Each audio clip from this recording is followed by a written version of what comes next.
Alright, so this is a video for the Renesas 7-inch. Any of you that are not familiar with Renesas, I actually work in electronic components.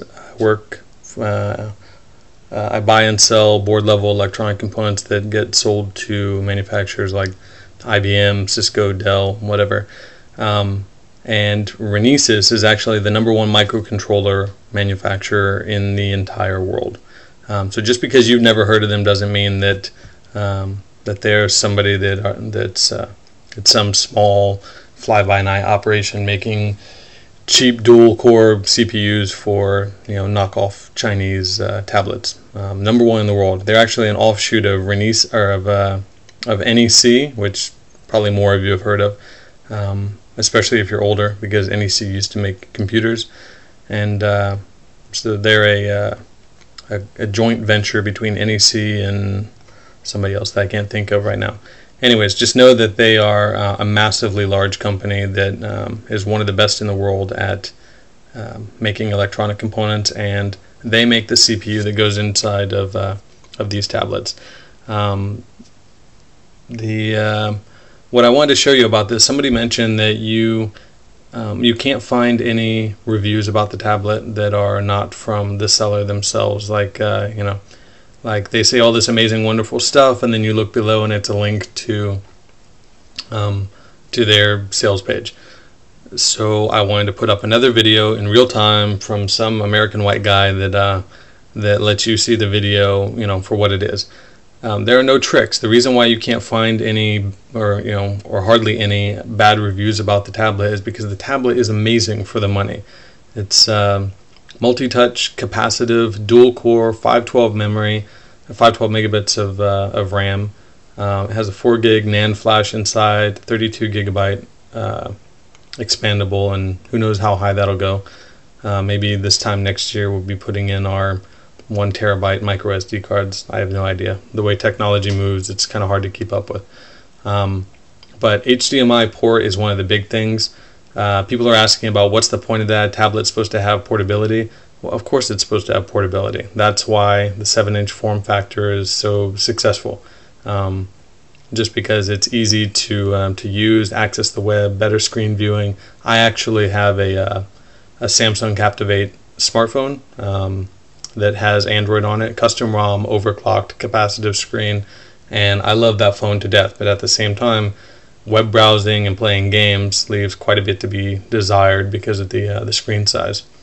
You can watch movies on this thing, and it's great, but if somebody tells you that you can get free high-def 1080p output streaming from any movie you have on your PC wirelessly and plug it into a 65-inch plasma TV or whatever and watch it in full HD, why would you not want that thrown in? And by the way, it's thrown in and you don't even end up paying a premium compared to a refurbished Nook color that has to be rooted, and you have to go through the process of putting a custom ROM on it to get it to be what it is. People can compare it to the Nook color all they want. The Nook color, like I said before, it has an amazing screen, it has good battery life, but if you end up overclocking it, putting the custom ROM on and doing all that fancy stuff to make it as good as this is right out of the box, you end up eating away that battery life. And anytime you apply heat to electronic components, you're just asking for trouble. That's just the nature of the beast. Moisture, heat, and static electricity are what kill electronic components. I've been doing this 14 years. I'm pretty sure I have an idea of what I'm talking about, so I don't want to get too far off on that rant. Now we can look at the tablet and see the function. Right now I have Launcher Pro, and that gives me this little 5 quick shortcut bar. I put some widgets on the desktop. I have it in a 3D screen, so you see this nice kind of floating whatever. Again, just so that you see the speed of everything that I'm doing. It's kind of hard to swipe right now because I have this thing standing up, and if I push too hard it's going to knock it over, and that would effectively ruin the whole point of having this video. So here's the apps. I mean, does that look slow to anybody? I don't know how fast your phone or your tablet is, but I can tell you that that this thing is as fast as anything else I've owned, and I'm probably at, I don't know, 8 or 10 tablets at this point. By the way, at the end of the thing, somebody also mentioned something along the lines of, yeah, right, like you've bought every tablet. You say you have. Well, I have the A816 right next to me, and I actually am using the HP touchpad inside of its case to prop up this video so that it's level with the Renesas tablet while using my phone. I can show you all that too, because contrary to popular belief, I'm not lying. So let's take a look at Angry Birds Rio. That's something that if you have a slow CPU, such as a previous generation, like an ARM11 CPU or something like that, like maybe an older ZenaThink model had, or if you're using the VIA 8650 CPUs at 800 megahertz, those are, I think, even 3 or 4 generations behind. If you try to play this game with those, you're going to get bogged down in a hurry. Just because as soon as stuff starts to come onto the screen, more than a single item or or something happening slowly, it just chokes. It's not able to process it fast enough. The other thing I wanted to do with this is show you the screen quality. Anyone that thinks that there's a problem with the resolution on this is getting caught up in numbers. 800 by 480 might be terrible if you're looking at a 15 or a 17-inch monitor. This is a 7-inch screen. 800 by 480 is plenty, and hopefully this video shows you that. It's clear, it's beautiful, it's crisp, the color isn't saturated, it's not washed out. The Samsung GPU in the background, make sure that everything happens in a hurry. Whenever it offloads to the processor, being A9 architecture, it's pretty fast. So everything you see here, anything done on here, is my 4-year-old who beats me at basically every game ever created by or every game ever created for Android devices. So right there, at that point, the ZenaThink or the old 8650s would have taken a crap and died on you. You'd still be waiting for that little guy to split apart and hit the boxes. So that, I want to immediately go back, break open, and just show, and it's got pinch to zoom. Again, it's kind of hard because of my the way they have the tablet positioned. Hopefully I'm not making it go out of focus too much right now. But just, I'm really hoping that you're seeing what can be done on this. Just want to go crazy. There's nothing that bogs it down, is the point. Hopefully all that was sort of clear. I know that I think every time I reach my hand in the video, I'm messing with the focus. Anyways, so we'll back out of that. Go back to the menu. I want to show you Amazon App Store. That works. Boom, it's already up and loaded.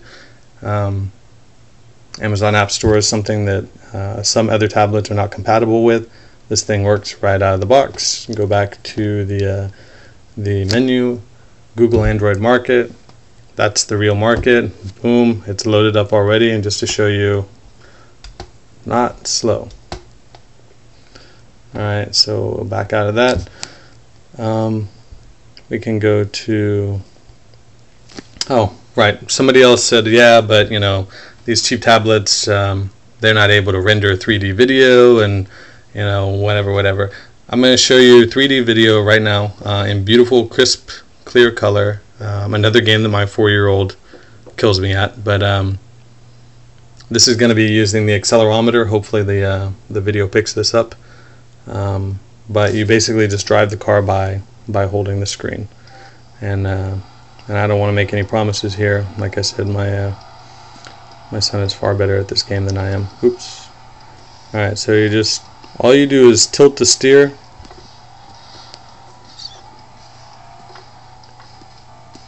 Sorry, I'm terrible at this, and I'm also trying to not knock over my camera. Anyways, think you can see pretty well that you know, there's nothing being bogged down here. There's nothing, like the graphics don't slow up, you know, when things enter the screen or anything like that. And all this is being done by the internal G sensor. It senses you shifting the tablet and moves accordingly. So hopefully that lets the people that are worried about the 3D rendering or the graphics or the gaming capability or anything like that. Oh, I have boost. Sorry, I didn't realize. Again, because I suck at this game. Oops. So yeah, I don't want to have you watch me play video games all day long.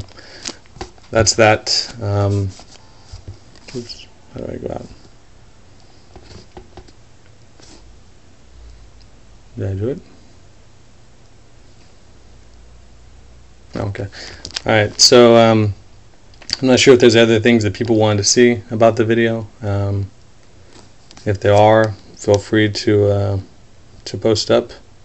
I'm happy to do whatever I can to help. I'm also happy to post videos anytime I can at least attempt to shut up haters that have never touched this tablet, never seen it in real life, never held it in their hand, definitely never owned it. They just sit back like armchair quarterbacks from their couch, typing frantically on their keyboard, saying that, you know, this is garbage, it's junk, don't buy from China. I once bought a keychain from China and it died in 3 days, so don't buy this, you know, dual-core capacitive tablet in 2011 because I'm an idiot and had a bad experience. I don't know. I just think a lot of times it's apples to oranges, and people don't realize they're making a comparison that that's just not valid. For what it is and the money that you pay, in my experience with Android tablets, this is the best of them and worth every single dime. I just can't stress enough that anybody that tells you different just has no experience with it. So that's the end of that. Hopefully it gave you a little insight into what it is that that these tablets can do, and this one in particular. Thanks.